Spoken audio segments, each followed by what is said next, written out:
Bonjour à tous les amis, c'est Seiki, j'espère que vous allez tous très bien. Moi ça va, c'est plutôt en flux tendu en ce moment. On est le 20 février, la vidéo doit sortir le 24, j'allais à peine enregistrer, bref. En plus c'est vraiment le bordel, c'est la dernière semaine avant les vacances parce que je fais partie de la zone B, la zone où on se fait niquer. Du coup bah là c'est vraiment chaud en fait, j'ai que des évals frère. Mais ce qui explique aussi pourquoi est-ce que... Ah, je croyais que vous alliez voir mais en fait non. Parce que en fait j'ai littéralement mon plat qui est là. Si vous voulez ça devait être... Parce que là ça ressemble plus à des œufs brouillés. Mais de base ça devait pas être des œufs brouillés. Mais j'ai plus le nom tu vois. Une omelette. Voilà, de base ça devait être une petite omelette. Avec un peu d'ail, un peu d'épices. Un peu... elle est grave bonne. Un peu de sel, un peu... Oh putain. Ah, bref. En plus ce tapis là les gars, je n'en peux plus. Vraiment je n'en peux plus. Regardez toute la merde qui jaillit de lui. Et en plus vu que je suis un connard, vous êtes là, coucou. Vu que je suis un con, et ben je le nettoie pas. Enfin, je nettoie pas ce qu'il y a derrière, donc là ça s'accumule.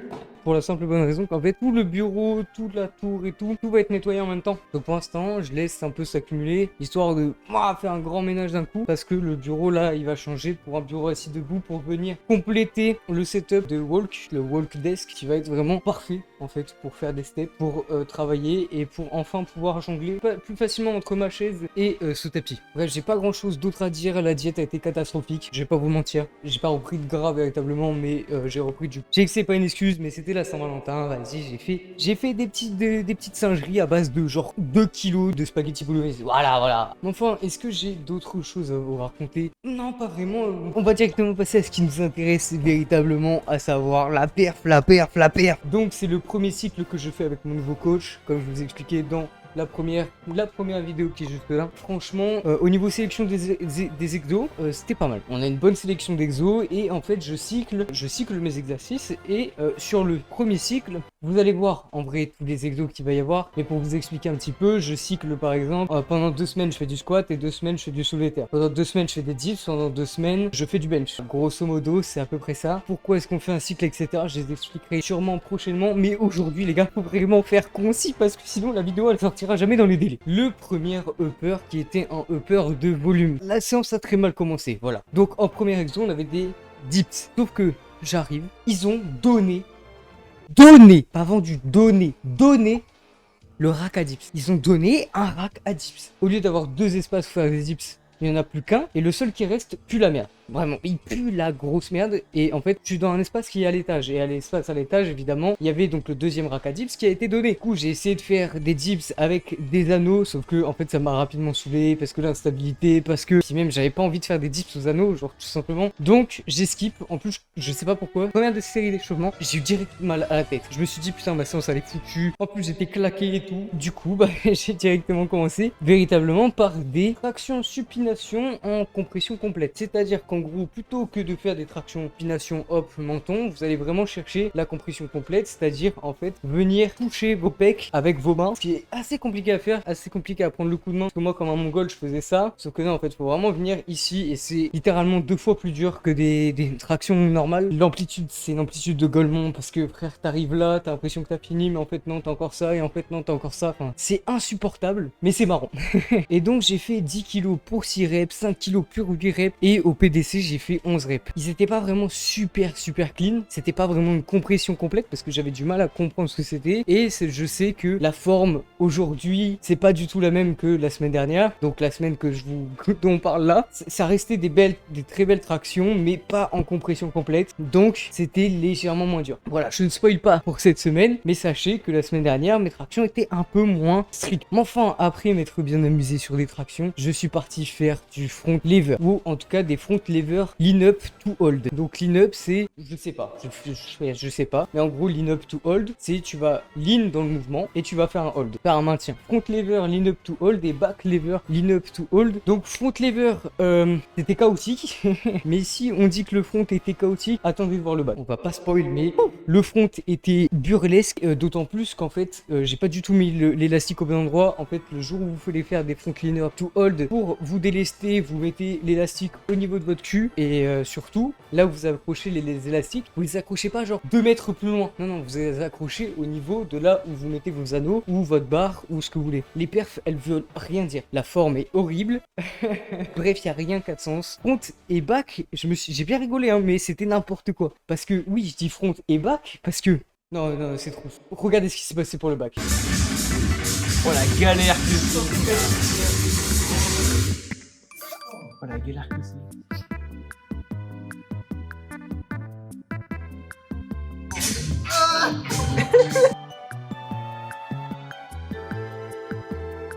Il va voler.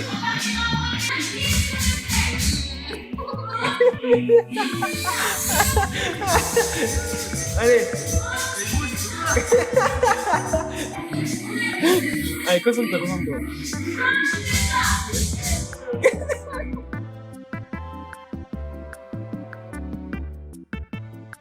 Allez. On frappe. Ah. Allez, allez, allez. Allez, lève. Ah. Oh, oh, oh. Oui, chill.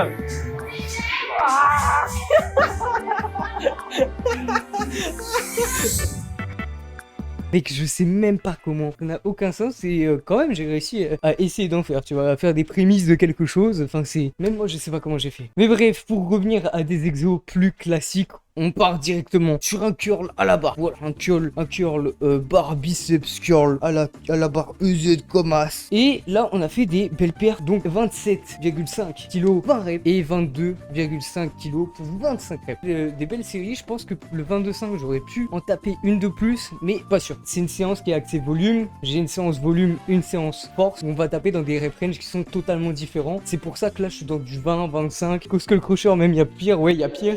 Au skull crusher. Donc je me suis échauffé tranquille 27,5 pour 23 reps. Et ça c'est mon top 7 parce que le 22,5 kg au Skull Crusher, j'ai fait 32 reps. 32. Imagine comment c'est long. Qui fait ça? Et 32 reps où je vais à l'échec. Hein. C'est pas 32 reps de tonification où la dernière elle va plus vite que la première. C'est 32 reps full focus où la dernière t'as l'impression de lutter contre les enfers. T'as l'impression que tes muscles ils savent même plus se contracter. Non. Et je me suis fini sur un peu de Dragon Flag. Toujours aussi je sais pas quoi dire en fait. Tous les mouvements de street, j'ai vu que j'en ai jamais fait, tu vois, c'était assez... Il fallait pas me voir, tu vois. Mais bref, faut bien commencer. Et j'ai fini aussi par un peu d'isolation pour l'arrière d'épaule afin de prévenir un peu la santé des épaules, voyez-vous. Et voilà, ma séance s'est plutôt bien passée. C'était une bonne séance malgré le fait que tous les mouvements de street étaient frauduleux, ma fatigue était démentielle et que j'ai même pas pu faire des dips. Mais enfin, 2 jours après, le lower 1, volume. Et là, les amis, là, je vous assure que ça pique. Et dédicace à tous de powerlifters qui se plaignent de faire du x6, du x7, du x8 au squat. Parce que là on est à un autre niveau, d'accord? Premier exo de la séance, low bar squat. Et en fait, c'était en posé, mais je savais pas. Du coup, je l'ai pas posé. Du coup, c'est du touch and go. Touch and go, en gros, bah, c'est tu descends, tu remontes, alors que posé, ça serait tu marques une pause en bas. Plus ou moins longue, si c'est un long pause, un short pause, bref. C'est une posette, tu vois. Là, c'était normalement en posette, mais je l'ai... Vous avez compris. Donc, on s'échauffe, machin. Et séance volume. Donc, séance volume, on va taper dans des gros rep range. Mais je décide quand même de faire... De base, je voulais faire un x7. Parce que je voulais refaire ma meilleure perf of all time, c'est-à-dire 140 kg pour 7 reps. Malheureusement, je ne l'ai pas eu.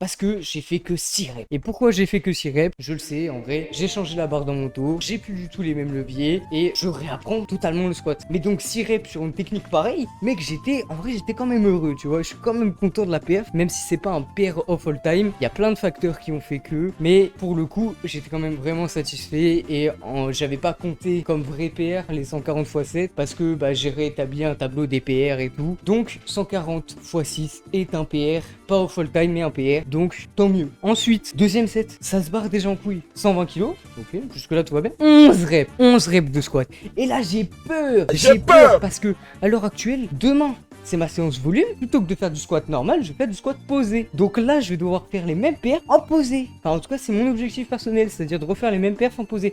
C'est impossible. Enfin, j'ai l'impression. Et encore, en fait, au squat, ce qui me paraissait le plus dur, c'était même pas de faire les reps, mais c'était genre au long terme, le souffle, le cardio, mec. J'avais l'impression que j'allais mourir. Les fourmis dans les mains, t'as l'impression que tu vas vriller. Enfin, c'est abusé. C'est juste abusé. Mais si vous trouvez que le 120 kg pour 11 reps, c'est long, mais attendez, troisième série. 100 kilos, 17 répétitions. 17 frère, mais je n'ai jamais fait ça au squat. Jamais j'ai fait 17 reps au squat. Frère, la première, je suis debout. La 17e, je suis affaissé comme ça. C'est impossible. J'avais l'impression que ma cage thoracique fusionnait avec le reste de mon corps. C'est horrible, mec. Mais enfin, c'est quand même bien passé, même très bien. Je pense que c'est même pas... J'étais pas du tout à l'échec, en fait. J'en suis persuadé même, mais juste, j'en pouvais plus. Au niveau du cardio, au niveau des bras, au niveau de partout, du mental, j'étais une pute. Voilà. Et du coup, pour travailler un peu la technique, j'ai trouvé que j'avais un peu de lacune au niveau contrôle de ma barre. Vu que j'ai descendu la barre dans mon dos, évidemment, c'est plus du tout le même angle, enfin, etc. Donc, je dois réapprendre un peu l'équilibre. Et donc, j'ai fait un peu de tempo en 4-2-0. Et donc, en premier finisher et en deuxième finisher, j'ai voulu faire un petit truc marrant, à savoir un 60 kg au squat, du coup, toujours une seule répétition, mais la répétition la plus longue de ma vie. 1 minute 23. Et le pire, c'est que j'ai tellement le seum parce que ça a pas filmé tout, parce que mon téléphone n'avait pas assez de batterie. La série a duré trop longtemps pour mon tel. Bon, enfin, après avoir fait ça, hip thrust, posé, voilà, 140 kg x 14, ça fait 14. Donc 140 kg x 14 en posé, 100 kg x 20 en posé. Des très bonnes séries, même si pareil, le 100 kg x 20, je suis persuadé que j'étais pas à l'échec. Mais que juste, mec, ça me c'est horrible, c'est... Mais qui a inventé ça? Leg extension, leg curl allongé. Au leg extension, j'ai vraiment genre dinguerie. 39 kg pour 16 reps en unilatéral, j'ai oublié de préciser. Et ensuite 32 kg pour 22 reps. Ma meilleure perf qui était sur la jambe gauche, j'ai fait 21 reps sur la jambe droite. Donc ouais, ok, pourquoi pas. Ensuite, les curls allongés, 36 kg pour 16 reps et 29,3 kg pour 28 reps. Je n'ai jamais fait l'exo. Non, je suis un menteur, La dernière fois que j'ai fait l'exo, on était en 2022. C'était vraiment au début, quand j'ai commencé la salle, il y a 1 an et demi. Jamais j'ai fait ça, genre jamais. Au niveau de l'exécution, j'étais perdu et tout, donc je pense que je peux taper des meilleurs perfs, mais à voir. Après, des petites adductions de hanches, voilà, parce que si vous êtes bon en adduction de hanches à la machine, si tu maxes la machine adduction en ayant cette technique-là, ton sumo est à 300 kg. 27,3 kg pour 16 reps, 20 kg pour 22 reps, et j'ai fini par un bon mouvement de Golemont. Voilà, comme je les aime, aka Jefferson curl, with Archer, c'est-à-dire que vous mettez là-bas, de toute façon vous voyez, hein, et avec les jambes donc tendues. Mais pourquoi est-ce que je fais que cet exo? Ça va être très simple, c'est pas pour la santé, pas pour machin, parce que je veux un world record. Je veux un autre world record, donc je vous avais déjà parlé du world record en leg, en natural leg extension en unilatéral. Je veux aussi le world record du Zercher deadlift jambes tendues ou Jefferson curl, ça dépend, ça fait la même chose. Pour moi, il est autour de 140 de ce que j'avais vu. Mon coach m'a dit que c'était pour les grosses KT et que par conséquent, je sais pas vraiment quel est le world record dans ma KT, à savoir plus ou moins 60 kg. Mais du coup, j'ai fait 40 kg pour 16 reps et 30 kg pour 21 reps. Oh, ça, croyez-moi, ça stretch, croyez-moi, ça fait mal, croyez-moi, vous avez envie de pleurer. Je vous ai dit tout à l'heure que j'avais pas pu faire mes tips. Et il a fallu que je me venge. Il a fallu que je me venge sur le deuxième upper, le upper lourd. Et pour ce faire, on monte tranquillement 0, 20, 40, 50 kilos. Et là, on arrive au top 7. Et sur le top 7, je vais pas vous mentir, je m'assurais juste de faire un PR à 62,5. Et ensuite, je voulais aller chercher plus. Le 62,5, il a bougé comme ça.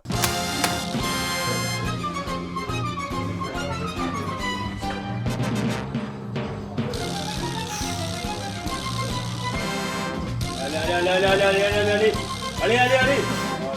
Autrement dit, je n'aurais jamais pu taper un peu plus. Pour moi, ça vient aussi de la prise éclatée au sol de ces racadips de merde. Mais on pourra jamais savoir. Par contre, je sais très bien que ça m'a limité après parce que je voulais faire 3 reps à 50 kg. Et dans tous les mondes, ça passe. J'ai 2 reps en posé à 60. Dans tous les mondes, 50 x 3, ça passe. Genre, c'est logique. Et pourquoi c'est pas passé? Je sais pas si ça se voit dans la vidéo. Et en fait, c'est simple.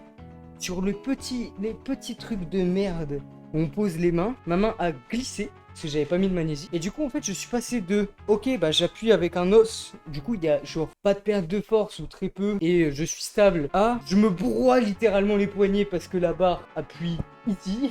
Du coup, j'ai le poignet pété avec 50 kg de lest. Et du coup, la troisième, évidemment, elle est pas passée. Et en troisième série, pour me venger, je suis allé sécuriser un autre PR. 40 kg x 6. J'étais sûr de le passer. Je l'ai passé. Basta. On n'en parle plus. Je me suis quand même fait un petit finisher à 20 kg. Mon but, c'était de faire un hold en bas. Alors je crois de 30 secondes. Voilà, j'attends, ça stretch, ça fait mal. Et là vient le moment.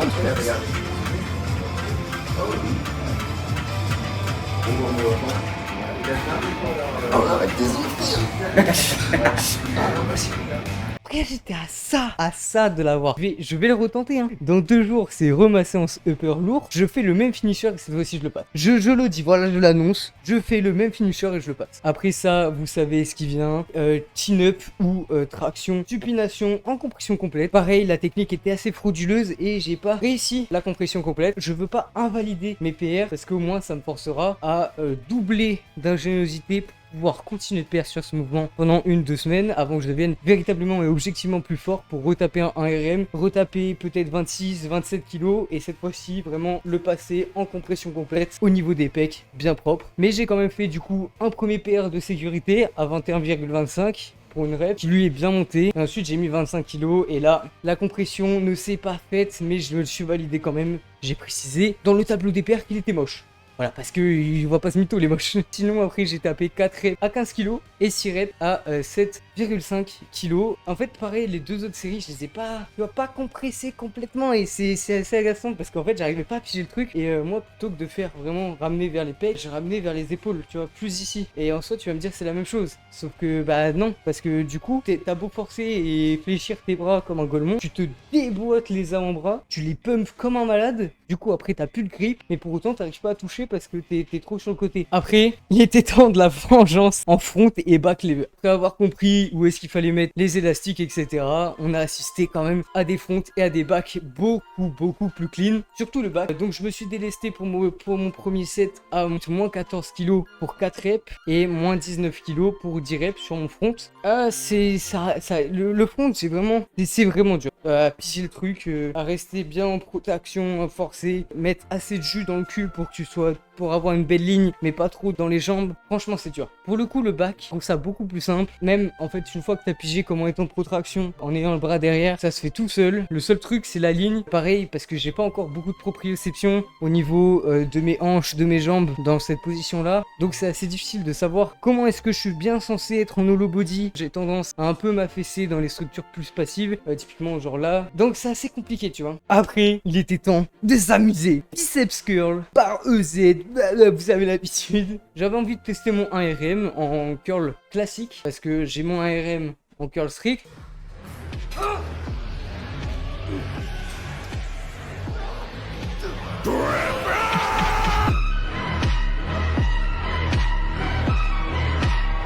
J'ai mon 1RM en pressure curl. Mais j'avais pas mon 1RM en curl biceps classique. Et donc, voilà les images.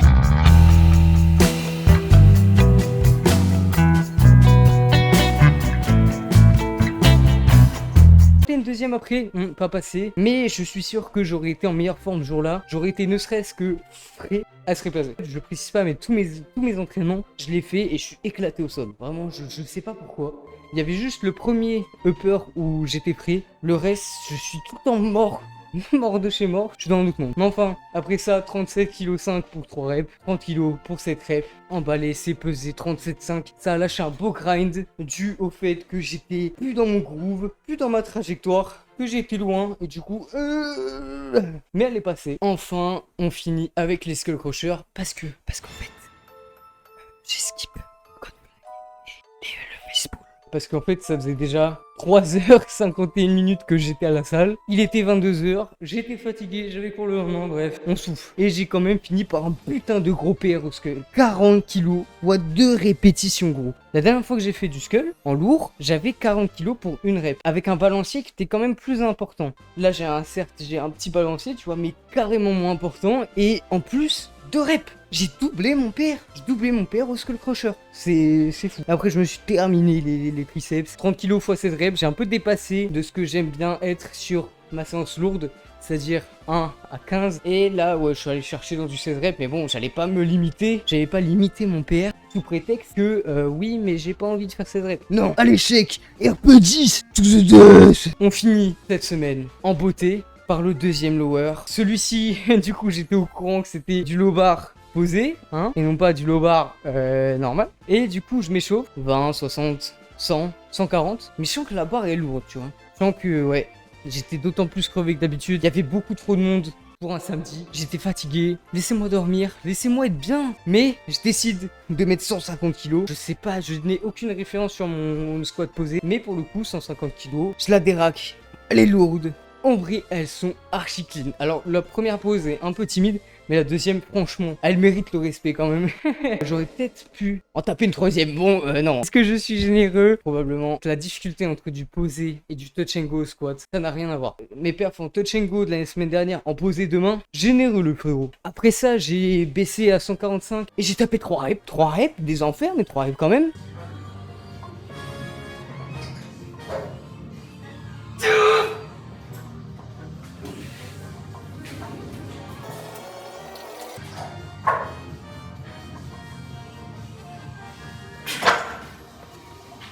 Et sur mon troisième set, si le deuxième était des enfers, alors celui-là, mec, il sort, mais je sais, du trou du cul d'Hadès.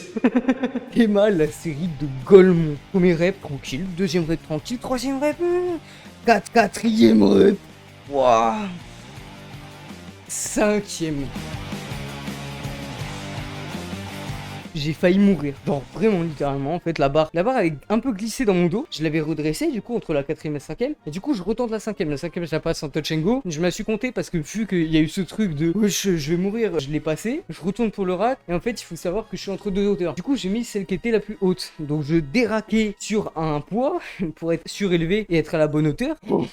Que dire, choisissez la petite hauteur. Et j'ai fait un finisher où j'ai fait une pause, mais pas n'importe quelle pause. J'ai mis 100 kilos et j'ai fait une pause de 20 secondes. Est-ce que vous vous représentez ce que c'est que 20 secondes? De base, pour tout vous dire, je voulais faire 30 secondes. Je suis arrivé à 15, je me suis dit, je pourrais pas remonter. Du coup, j'ai préféré m'arrêter avant. Allez, monter, c'est déjà ça. Après, on fait hip thrust en lourd. Ça, c'est marrant. Dernier set d'échauffement, 200 kg x 1, elle vole. Du coup, là, je me dis, soyons fous, allons taper un PR. Mon PR, c'était 200 kg pour 2 ou 3 reps. Donc, je mets 220. Et je me dis, au minimum, il passe pour une rep. D'ailleurs, je partais dans l'idée d'en faire qu'une. Je fais la première, elle vole. Une deuxième, elle vole. La troisième, elle vole un peu moins. J'ai tenté une quatrième, j'ai pas réussi à vraiment la verrouiller. Donc, je l'ai pas compté parce que pour le coup, je pense que c'était... J'ai pas eu d'erreur de trajectoire, j'ai pas eu de quoi que ce soit, c'était juste un manque de force. Je l'ai pas verrouillé en ayant une bonne ligne droite. Au pire, la quatrième, je la validerai d'ici une semaine ou deux. C'est pas si grave, tu vois. Et en deuxième set, 200 kg x 6. Pareil, c'était simple. Enfin, c'était simple. C'était RPE10, mais c'était simple. Leg extension, machine. On ouvre à 52 kg, 8 reps. 8 reps. Pour une fois que j'arrive à faire autant de reps des deux jambes. Du coup, je me suis dit, ok, si je baisse le poids, je vais faire beaucoup de reps, tu vois. Ça me fait chier. En vrai, j'avais pas envie du tout d'aller taper dans plus de 8 reps au leg. Donc, je me suis dit, aux F, on augmente. J'ai augmenté le poids. Et j'ai quand même réussi à sortir pour 2 kg de plus, à savoir donc 54,3. J'ai réussi à taper 6 reps des enfers, mais 6 reps. Et après, en superset, j'ai fait le leg curl allongé avec des adductions de hanches. Et le leg curl allongé, comment dire, j'avais l'impression que chaque rep... Ah oui, parce que j'ai oublié de préciser. Ce jour-là, j'avais des courbatures. Est-ce que c'est bon pour les adductions de hanches, 39 kg pour 6 reps. Et après, je me suis dit, ok, 45 kg. Le but, c'est juste d'en faire une. Mec, j'étais à ça. Je suis sûr que je l'aurais testé en première série. Avant les 39 kg x 6, je l'aurais eu. Je suis persuadé. Elle m'a détruit la première série où je suis allé vraiment à l'échec de fou. Du coup, j'ai un peu le seum, mais le 45 kg, à mon avis, je le retenterai. Cette fois-ci, en étant logique et en le faisant en premier. Et enfin, j'ai terminé ma séance par le même exo Golemont que la dernière fois, en lourd, donc des rep range vraiment moins élevés. On va pas encore taper un 1RM parce que le conditionnement et tout est pas encore fait. Pour autant, c'est rigolo, on peut mettre un peu lourd. Donc je suis monté à 60 kg, ce qui est quasiment à 100% de mon PDC. Sur un mouvement comme ça, c'est vraiment énorme. Et j'ai fait 4 reps. Avec pareil la quatrième rep qui sort des enfers, c'est n'importe quoi. Ou alors c'était la 8ème rep aux 50 kg, je sais plus. Mais je sais qu'il y a une des deux sets où j'ai grind. Mais bref, encore une fois, 2 PR et emballé, c'est pesé. Que dire, une très très bonne semaine d'entraînement. assez bizarrement, je n'ai pas été fier de mes perfs une seule fois dans la semaine. Et là, je vous parle vraiment honnêtement, et c'est pas en mode éternelle insatisfaction, machin. Non, c'est juste que genre, c'était comme si j'étais vraiment neutre vis-à-vis de mes perfs. C'est assez bizarre, alors que quand je revois ça, quand je vous fais la vidéo, je suis assez content en vérité, parce que j'ai bien perf. Mais ouais, je sais pas, c'était assez bizarre. Écoutez, je vais pas vous parler plus longtemps. J'espère que vous aurez apprécié, j'espère que mon récit des performances de ce récap vous aura plu. Moi, j'aime toujours autant déblatérer mes perfs, je trouve ça toujours aussi drôle. Et c'est qui? Moi, je fais des bisous. Ciao.